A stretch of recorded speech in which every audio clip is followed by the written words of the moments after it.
बीरनगर एक शांत और खुशहाल गांव जहां सब अमन से रहते थे। लेकिन सब कुछ बदल गया जब अमेरिका से एक परिवार, पति पत्नी और उनका छोटा बेटा अपने पुश्तैनी घर में रहने आया। गांव वालों में खुशी की लहर दौड़ पड़ी क्योंकि यह परिवार पुराने जमींदार के वंशज थे। परिवार के आते ही सब सामान्य लग रहा था, लेकिन कुछ ही दिनों में बच्चे की तबीयत बिगड़ने लगी। उसका चेहरा नीला पड़ गया और आंखें खून जैसी लाल हो गईं। डॉक्टर और अस्पताल भी कोई हल नहीं निकाल सके।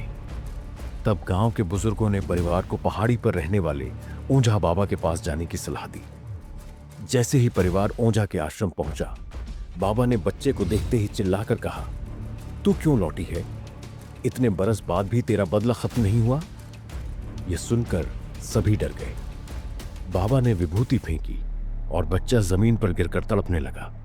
अचानक वह खड़ा हुआ और खौफनाक औरत की आवाज में बोला, प्रेमनाथ, तेरे वंश का अंत अब होगा। बाबा ने परिवार और गांव वालों को बताया कि बच्चे के अंदर 70 साल पहले जिंदा जलाई गई चुड़ैल की आत्मा है। वह गर्भवती थी और उसके साथ उसका अजन्मा बच्चा भी जल गया था। यह जुल्म बच्चे के दादा ने किया था। अब वह अपने दर्दनाक अंत का बदला लेने लौटी थी। ओंझा ने तंत्र मंत्र और अपनी शक्तियों से बच्चे को चुड़ैल के प्रभाव से मुक्त कर दिया। बच्चा सामान्य हो गया और परिवार की जान में जान आई। सबको लगा कि अब सब कुछ ठीक हो गया, लेकिन जब परिवार गांव लौट रहा था, तभी बच्चे की मां ने पीछे मुड़कर देखा। बच्चा खामोश था, उसकी आंखें अब भी लाल थीं और फिर वह खौफनाक औरत की आवाज में धीरे से बोला, यह कहानी अभी खत्म नहीं हुई।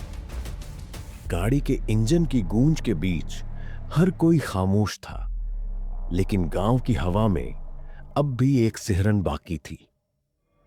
क्या सच में सब खत्म हुआ या यह खौफनाक बदला अब भी जारी है?